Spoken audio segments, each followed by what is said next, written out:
NRG changes IGLs after false start to 2024. Daps' return was ultimately short-lived, although I think that was to be expected. Is it really a dramatic change? I wouldn't call this a dramatic change, but hey, fucking get that writing in there. Let's get it going. He's voluntarily withdrawn and will become the squad's new head coach. As part of the move, Analyst Mix will no longer be retained by NRG. He was informed by the decision to part ways yesterday. Yeah, okay, so no Mix at all, just Daps. Finally, NRG have sought the service of Walco to become the squad's newest IGL. I was gonna say he used to play with Hex, so he'll probably like that. Yeah, I was gonna say I think Walco just moved to PA, so this is. But I mean, this is always you pretty much you have a salary, you can poach whoever the fuck you want. Is Walco a tier 1 IGL though? Nobody is. How do you don't just spawn in as a fucking tier 1 IGL? That's literally just not how it works.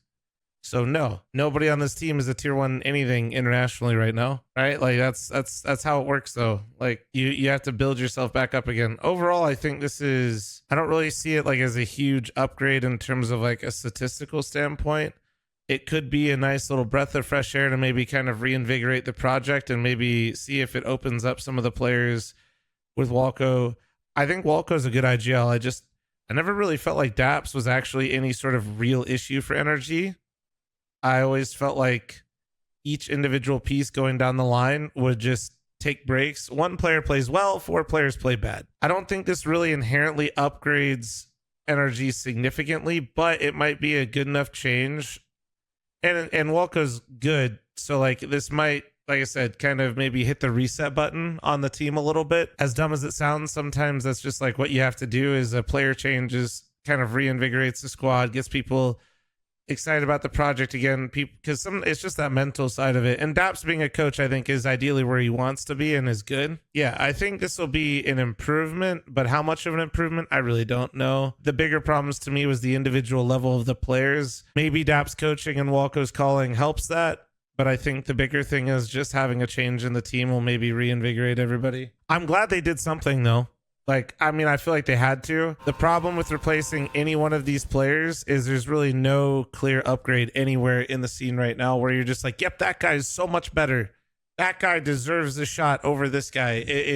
Could you maybe argue and get into nuance and say maybe somebody should be given? Sure.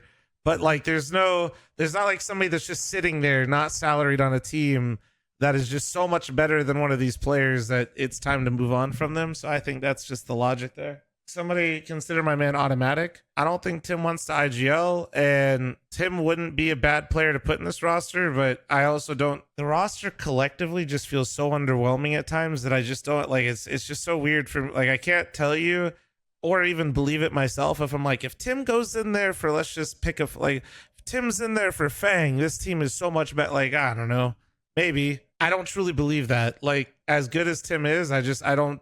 It's just a weird situation with that NRG roster.